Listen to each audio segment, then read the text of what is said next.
உத்தராகண்ட் மாநிலத்தில் ஏற்பட்டுள்ள கடுமையான வெள்ளத்தை இந்தியா எதிர்கொள்ள தயாராக இருக்கிறதா, அதற்கு நாம் செய்ய வேண்டியவை என்ன, மீட்பு பணிகளில் இருக்கக்கூடிய சவால்கள் என்ன என்பதை பற்றிய சிறப்பு விவாதத்தில் நாம் ஈடுபட்டுக் கொண்டிருக்கிறோம். தொடர்ந்து விவாதிக்கலாம். ராகவன் சார், இப்போ ஏற்கனவே நம்ம தொடர்ந்து பேசிட்டு இருந்தோம் என்னென்ன மாதிரியான விஷயங்கள், இப்ப இந்த மாதிரி மானிட்டரிங் சிஸ்டம், இந்த அலர்ட் சிஸ்டம், இதை பத்தி எல்லாம் பேசிட்டு இருக்கோம். இப்போ ஒரு வெள்ளம் இந்த மாதிரியான விஷயங்கள் இல்ல ஒரு பேரிடர் வரப்போகுது அப்படின்னா என்னென்ன மாதிரியான விஷயங்கள் எச்சரிக்கையா கொடுக்கப்படுகிறது, அது யார் யாருக்கு சென்று சேர்கிறது? சாதாரணமாக சமவெளி பாகங்களில் தான் அதிகமாக இந்த ஃப்ளட் ஃபோர்காஸ்டிங் ஆஃபீஸ்ன்னு இருக்குது. அது சென்ட்ரல் வாட்டர் கமிஷன், மத்திய அரசு டிபார்ட்மெண்ட், அதோடு கூட ஃப்ளட் மெட்டீரியாலஜிக்கல் ஆஃபீஸ்னு கூடவே இருக்குது. அதனால் மழை எவ்வளோ பெஞ்சது, இதெல்லாம் மழை இன்னும் ஃபர்தராக எவ்வளோ பெய்யும்ன்ற ஃபோர்காஸ்ட் எல்லாம் அவங்களுக்கு அனுப்பப்படுது. அதை வச்சுட்டு அவங்களுக்கு இந்த ஆற்றினுடைய குணாதிசயங்கள் அவங்களுக்கு தெரியும். அதனால மழை இது வெள்ளம் எத்தனை நேரத்தில் வரும், இவ்வளவு போகும் அப்படின்னுட்டு அவங்க எச்சரிக்கை கொடுக்குறாங்க. ஆனால் இந்த மலை பாகங்களில் சில இடங்களில் அது இன்னும் சரியானபடி அதெல்லாம் அமைக்கப்படலை. மழையை இது பண்ணுறதுக்கு இப்போ ஹிமாலயன் ப்ராஜெக்டுன்னு ஒன்று இருக்குது. அதில் இந்திய வானிலைத்துறை, அது தவிர பாதுகாப்பு அமைச்சகம், அதாவது டிஃபென்ஸ் மினிஸ்ட்ரி எல்லாரும் சேர்ந்து அது நிறைய நடத்தின்னு வராங்க. அதாவது ஆட்டோமேட்டிக் வெதர் ஸ்டேஷன்ஸ், தானியங்கி வானிலை மையங்கள், அதெல்லாம் டேட்டா எல்லாம் கலெக்ட் பண்ணுறாங்க. அது இன்னும் பூரா எஸ்டாப்ளிஷ் ஆகலை. காஷ்மீரில், இந்த ஹிமாச்சல் பிரதேஷில், இந்த மாதிரி மலை பிரதேசங்கள் எல்லாம் வருதுங்க. இங்கே பிளெயின்ஸ்லையும் வச்சுருக்காங்க.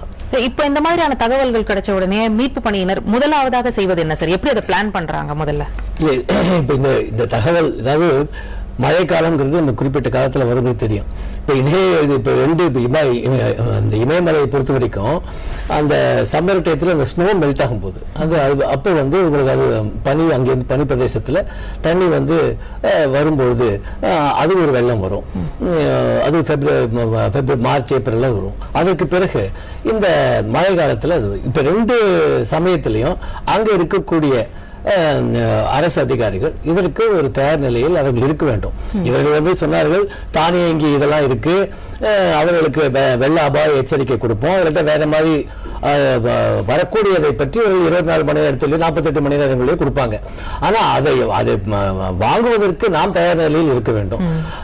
அதனாலதான் இப்ப இங்க கூட இப்ப தமிழகத்தை பொறுத்த வரைக்கும் இப்போ வடகிழக்கு அந்த பருவமழை அந்த நேரத்தில் அக்டோபர்லயே செப்டம்பர்லயே ஒரு கட்டுப்பாட்டு அறை என்பது ஏற்படுத்தப்படும். அப்புறம் எல்லா பல்துறைகளை வைத்துக் கொண்டு ஒரு ஆய்வு கூட்டம் நடத்தப்படும். என்ன ஒவ்வொருத்தருக்கும் என்னெல்லாம் செய்யணுங்கிறத முதல்ல சொல்லுவாங்க. அதே மாதிரி இந்த சிவில் டிஃபென்ஸ் இருக்கு, பொதுமக்களை எவ்வாறு இணைத்து செயல்பட வேண்டும் என்பதை பற்றியும் அதில் சொல்லப்படும். அப்புறம் இம்மாதிரியான தகவல் வரும்போது எவ்வாறு நடவடிக்கை எடுக்கணும், யார் யாருக்கு என்னென்ன பொறுப்பு என்பது பற்றிலாம் ஆராயப்படும். இதுல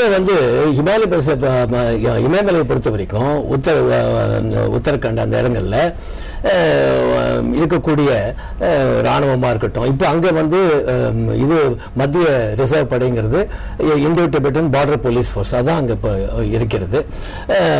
அதுல கூட அவங்க தாழ்ச்சா இருக்கக்கூடிய ஒரு மையத்தில் அவங்களுடைய என்டையர் ஃபோர்ஸே அந்த இருக்கக்கூடிய இடங்கள்லாம் காலியாகிட்டு விட்டதுன்னு சொல்கிறார்கள். அதுல 6 வீரர்களும் உயிரிழந்திருக்கிறார்கள்.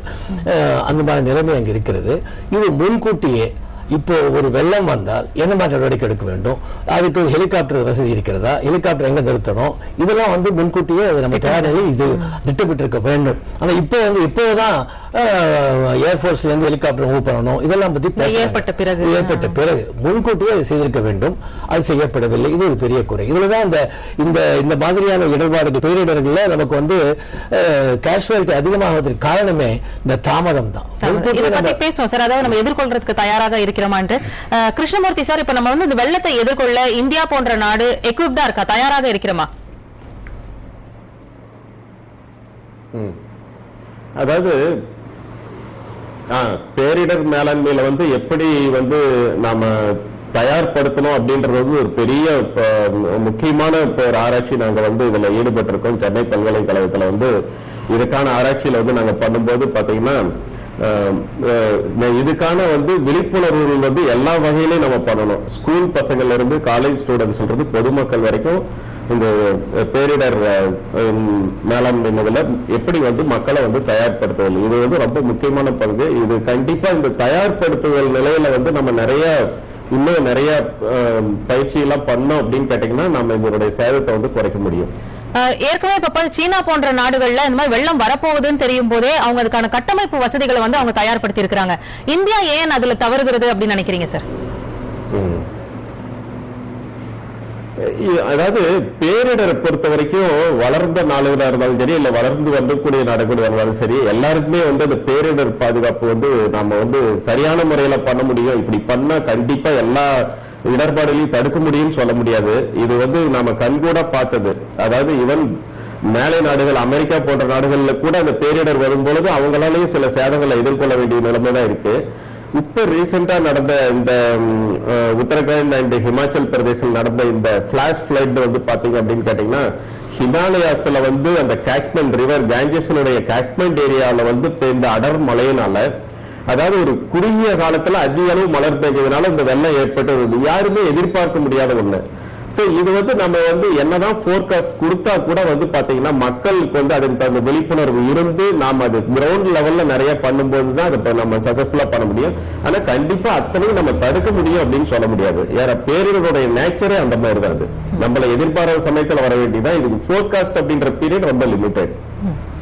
ராகவன் சார், இப்போ அவர் சொன்ன மாதிரி பாத்தீங்கன்னா இந்த இப்போ தொடர்ந்து வந்து ஒரு பிளேம் கேம் ஒன்று ஆக ஆரம்பிச்சிட்டாங்க. அதாவது அந்த மாநில அரசு வந்து கொடுத்த எச்சரிக்கைகளை வந்து அவங்க சரியா செய்யல, அவங்களுடைய பைப் லைன்ஸ் அந்த வடிகால் வசதிகளை வந்து அவங்க சீர் செய்யல, இந்த மாதிரியான குற்றச்சாட்டு இருக்கு. நிஜமாவே இந்த மாதிரி வானிலை மையங்கள் கொடுக்கக்கூடிய எச்சரிக்கைகள் வந்து சென்று சேர தவறுகிறதா, அதை அவங்க ஏற்க மறுக்கிறாங்களா, என்ன மாதிரியான விஷயம்?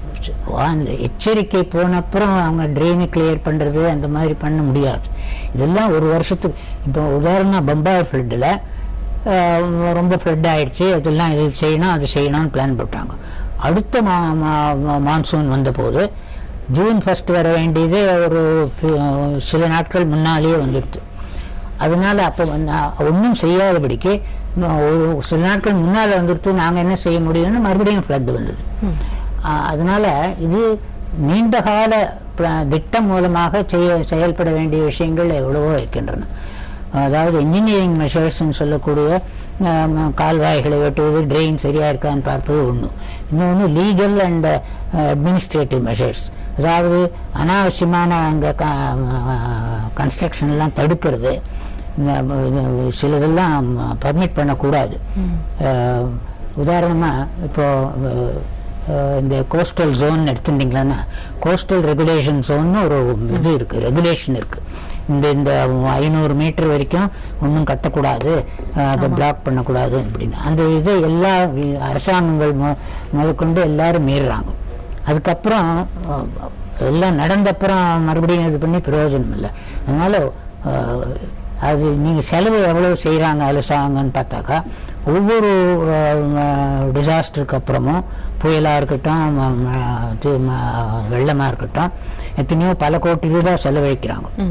ஆனா அதே அளவு செலவு முன்னெச்சரிக்கை பாதுகாப்புக்கு செலவழிக்கிறது இல்லை. என்னன்னா அது ரொம்ப வருஷக்கணக்கா செய்ய வேண்டிய விஷயம். அதுல அவ்வளவாக விளம்பரம் கிடைக்காது, அவ்வளவாக அரசியல் ஆதாயம் கிடைக்காது. அதனால அது செய்யறதில்லை. நிச்சயமா அது ஒரு வேலிட் பாயிண்ட் சார். இப்போ வந்து சார், இப்போ இந்த மாதிரியான ஜிஐஎஸ் மேப்பிங் இல்ல வானிலை மையங்கள் கொடுக்கக்கூடிய இந்த மாதிரியான ஒரு ஃபோர்காஸ்ட் மீட்பு பணியினர் கையில கிடைச்ச உடனே, அதாவது இப்ப பொதுவா பாத்தீங்கன்னா இப்ப வெள்ளமோ இல்ல ஏதாவது ஒரு சேதம் ஏற்பட்டா முதல்ல அந்த போக்குவரத்து வந்து பாதிக்கப்படுது. சோ அந்த இடத்துல ஆக்சசிபிலிட்டி ஏற்படுத்தி இருக்க, அங்க இருக்கக்கூடிய மக்களோட தொடர்பு ஏற்படுத்திக்கொள்ள மீட்பு படையினர் என்ன செய்யறாங்க? இல்ல, முதல்ல ஒரு பேரிடரோ எந்த ஒரு சம்பவம் அசம்பாவிதம் நிகழ்ந்து விட்டால் உயிர் பாதுகாப்பு, உயிர் மீட்பு அதுதான் முக்கியம். மற்றபடி மற்றதெல்லாம் அடுத்தது அந்த போக்குவரத்து நெரிசலை சரிப்படுத்துவது அதெல்லாம் பிறகுதானே வருகிறது. முதல்ல வந்து உயிருக்கு பாதுகாப்பு கொடுக்க வேண்டும். அவர்கள் யார் உங்களுக்கான ஆக்சஸ், அதாவது நீங்களும் சென்று சேர்றதுக்கு அந்த சாலைகள் கிடைப்பதில்லை இல்லையா? அப்ப நீங்க எப்படி அதுதான் அது வந்து ஆக்சஸ் இருக்கும் தான் போக முடியும். அதுக்கப்புறம் தான் நாங்க அது நான் சென்றவுடன் எங்களுடைய முதல் வேலை இந்த மீட்பு பணி தான் அது. உயிருக்கு பாதுகாப்பு கொடுப்பது. இப்ப நீங்க சொல்ற மாதிரி அந்த இடத்துல போறதுக்கு வழி இல்லைன்னா நாங்க வழி பண்ணிட்டு போனோம். அது அது எங்களுடைய பணி. காவல்துறையாகட்டும் இல்லாட்டா ஃபயர் சர்வீஸ் ஆகட்டும், எங்க சைரனை வச்சுட்டு நாங்க உள்ள போய் எப்படியா அந்த உள்ள போயிடுவோம் அந்த இடத்துக்கு. ஆனா போன பிறகு அவர்களுக்கு அந்த மீட்பு பணி தான் முதல்ல. அதுக்கப்புறம் தான் அந்த பொருள் சேதமும் மற்ற சேதங்களை பார்ப்பது. இப்போ இதுல நம்ம தயார் நிலையில் இருக்கணும்னு சொல்றோம். முதல்ல சொன்னேன், எல்லா இடத்துலயும் இந்த ஆராயப்பட வேண்டும். எந்த அளவுக்கு இங்கு ஒரு தாக்கம் ஏற்படும், பிரச்சனை ஏற்பட்டால் எந்த மாதிரியான எதிர்விளைவுகளை சந்திக்க நேரிடும் என்பதை பற்றி ஒரு ஆய்வு நடத்தும் பொழுது நம்முடைய தயார் நிலையில் நமக்கு தெரியும் என்னென்ன உபகரணங்களுக்கு தேவை. அதெல்லாம் நம்ம சரியான நேரத்தில் அதை வாங்க வேண்டும். அதில் உபகரணங்கள் வாங்குவது பெரிய பிரச்சனைகள் இருக்கிறது. இப்ப கூட பார்க்கும்போது இந்த இடத்துல அவர்களுக்கு வேண்டிய ஜேசிபி போன்ற இது தேவைப்படும், இயந்திரங்கள் தேவைப்படும். அது கூட ஒரு இடத்துல வைக்கப்பட்டு அது சாலையை உடனடியாக சாலையை சரிப்படுத்துவதற்கு. இப்ப நான் அவங்கள்ட்ட சொன்னேன், இது மாதிரி என்கிட்ட அந்த இது மோட்டார் இருக்கு, நாங்கள் அந்த இடத்துல இருந்து தாழ்வான பகுதியிலிருந்து தண்ணீரை இறைப்பதற்கான ஒரு வசதி இருக்கிறது என்று.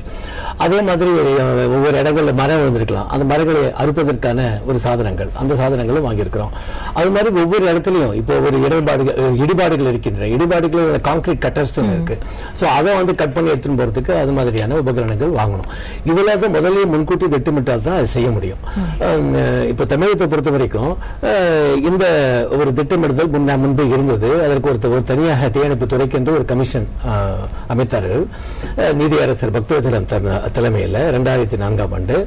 அவர்களுடைய பரிந்துரையின் பேரில் காவல்துறையாகட்டும் தீயணைப்புத்துறை எவ்வாறு அதனை மேம்படுத்த வேண்டும் என்று அவர்கள் பரிந்துரைகளை கொடுத்தார்கள். அதன் அடிப்படையில் நிறைய உபகரணங்கள் வாங்கப்பட்டிருக்கின்றன. இப்போ இது கப்பல்கள், சிறு கப்பல்கள், மோட்டார் போட்டுகள், அப்புறம் நான் சொன்ன மாதிரி இந்த பாதையை சரி செய்வதற்கான உபகரணங்கள் எல்லாம் வாங்கப்பட்டிருக்கின்றன. இப்போ இந்த மேலாண்மை பிரிவு ஏற்பட்ட பிறகு, மத்திய அரசால் உருவாக்கப்பட்ட பிறகு, இந்த மேலாண்மை பிரிவுக்கு இந்த NDRF சொல்லிட்டு டிசாஸ்டர் ரெஸ்கியூ போர்ஸ், மீட்பு படைகள், 10 பெட்டாலியன் கொண்ட படைகள் இந்தியாவில் முக்கியமான இடங்களில் வைக்கப்பட்டிருக்கின்றது. இந்த பார்டர் செக்யூரிட்டி போர்ஸ் அவங்கள்ட்ட இருந்து சில பெட்டாலியன், அப்புறம் மத்திய ரிசர்வ் படை CRP central reserve police force அவங்கள்ட்டையும் பெட்டாலியன், அதே மாதிரி இண்டஸ்ட்ரியல் செக்யூரிட்டி போர்ஸ் இருக்கு அவங்கள்ட்ட 2 பெட்டாலியன். இது மாதிரி பெட்டாலியன் வாங்கி ஒவ்வொரு இடத்திலும் முக்கியமான இடங்கள்ல அந்த இது வைக்கப்பட்டிருக்கின்றது. ஆனா இதுல இந்த இடத்தை பொறுத்தவரை உத்தரகாண்ட்ல இல்ல. உத்தரகாண்ட்ல ஏற்கனவே ITBP-யோட பெட்டாலியன் ஜோதிர்மட்டில் இருக்கு.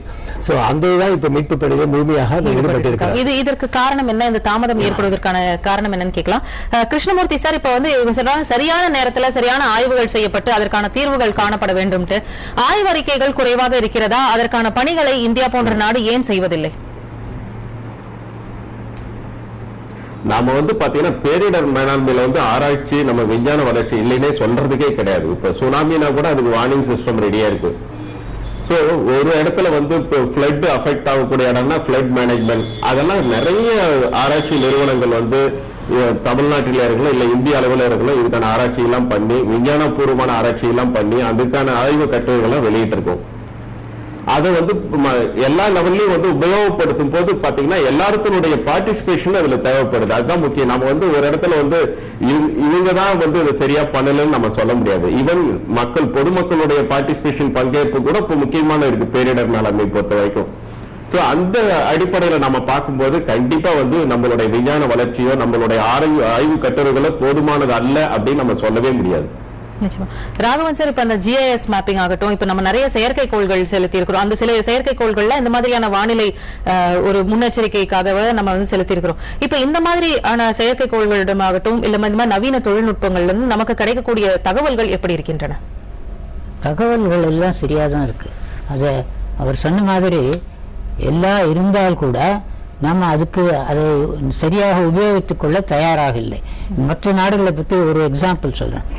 அமெரிக்காவில் 2005ஆம் வருஷத்தில் கேட்ரினான்னு ஒரு புயல் வந்தது. நியூ ஆர்லியான்ஸ் நகரையே நாசமாக்கி விட்டது. இந்த மாதிரி புயல் வந்தால் இவ்வளவு சேதம் ஏற்படும் என்று ஆராய்ந்து ஏற்கனவே என்னென்ன செய்ய வேண்டும் என்ற பிளான் எல்லாம் இருந்தது. ஆனால் அந்த அமெரிக்க அரசாங்கம் அதை செய்யவில்லை. அதுக்கு வேறு அரசியல் காரணங்கள் இருந்தன. அது வந்த பிறகு அவர்கள் விழித்துக் கொண்டார்கள். அதனால் அதில் இருக்கிற டிசாஸ்டர் மேனேஜ்மெண்ட் அந்த கேட்ரினால ரொம்ப மோசமாக நடந்தது. அமெரிக்கா உலகத்திலேயே பவர்ஃபுல் கண்ட்ரி, அவங்களாலேயே இதை செய்ய முடியலன்ற மாதிரி.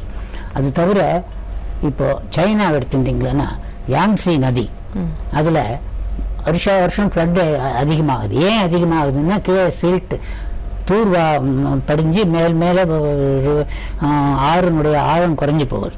இந்த மாதிரி இது ஒரு சைனீஸ் சயின்டிஸ்டே படிச்சு சொல்லியிருக்காரு. அதனால இதெல்லாம் இந்த கண்காணிப்பு இல்லாதபடிக்கு இப்ப இதையே நம்ம ஊர்லயும் அதை எடுத்துக்கலாமா? இப்ப ஏன்னா தொடர்ந்து பிரம்மபுத்திரா வந்து பொங்குவதும் இல்ல கங்கை நதி பொங்குவதும் இதற்கு காரணமா? அங்கேயும் தூர்வாரப்படாதது ஒரு பிரச்சனையா? சில்ட் எல்லாம் நிறைய வருது, எத்தனையோ இடங்கள்ல அந்த பிரச்சனைகள் இருக்குது. சும்மா தமிழ்நாட்டையே எடுத்துட்டீங்கன்னா எத்தனையோ இடங்கள்ல தூர்வார பிரச்சனை ஒண்ணு இருக்குது. அதனால வெள்ளம் அதிகம் வருது. அது தவிர அதுக்கு வெள்ளம் எல்லாம் போனப்புறம் தண்ணி சேமிக்கப்படாத வறட்சியும் வருது. 2 விதத்திலையும் நம்ம பாதிக்கப்படுறோம். அதனாலதான் அந்த முன்கூட்டி இது பண்றது தவிர ஒரு அங்கமும், அதாவது மாநில அரசு, மத்திய அரசு, எல்லா துறைகளும் சேர்ந்து செயல்பட வேண்டும். உதாரணமா செயற்கைக்கோள் மூலமாக பயிர்கள் எப்படி இருக்கிறது, நன்றாக வளர்கிறதா, இதெல்லாம் கண்டுபிடிக்க முடியும். அது தினப்படி அறிக்கை கொடுக்கப்படும். அதெல்லாம் நெட்டிலேயே இருக்குது இப்போ. ஆனால் இந்த மாநில அரசுகள் இதை சரியாக உபயோகப்படுத்துகின்றதா? நான் குஜராத்தை பற்றி ஒரு ஆராய்ச்சி பண்ணியிருந்தேன் சில வருஷங்களுக்கு முன்பு. அவர்கள் இந்த மான்சூன் சீசன் போயிடுச்சுன்னா அதுக்கப்புறம் குஜராத்தில் சைக்ளோன் வந்தாலொழிய ஒன்றும் அங்கே மழை வராது. அது தவிர இந்த மாதிரியான அறிக்கைகளும் போயிட்டு இருக்கு, வறட்சி வரக்கூடும்ன்றது. ஆனால் அவங்க ஒன்றும் செய்யலை. 2 வருஷம் சௌராஷ்டிரால ஒரேடியா சும்மா இருந்தாங்க. அப்புறம் ரொம்ப நிலைமை மோசமான போது பிறகு அவர்கள் மீட்பு பணிகள் ஆரம்பித்தார்கள். அதனால் இது எல்லாம் முன்கூட்டி வருமுன் காப்போம் என்பதுதான் ரொம்ப சரியான முறை.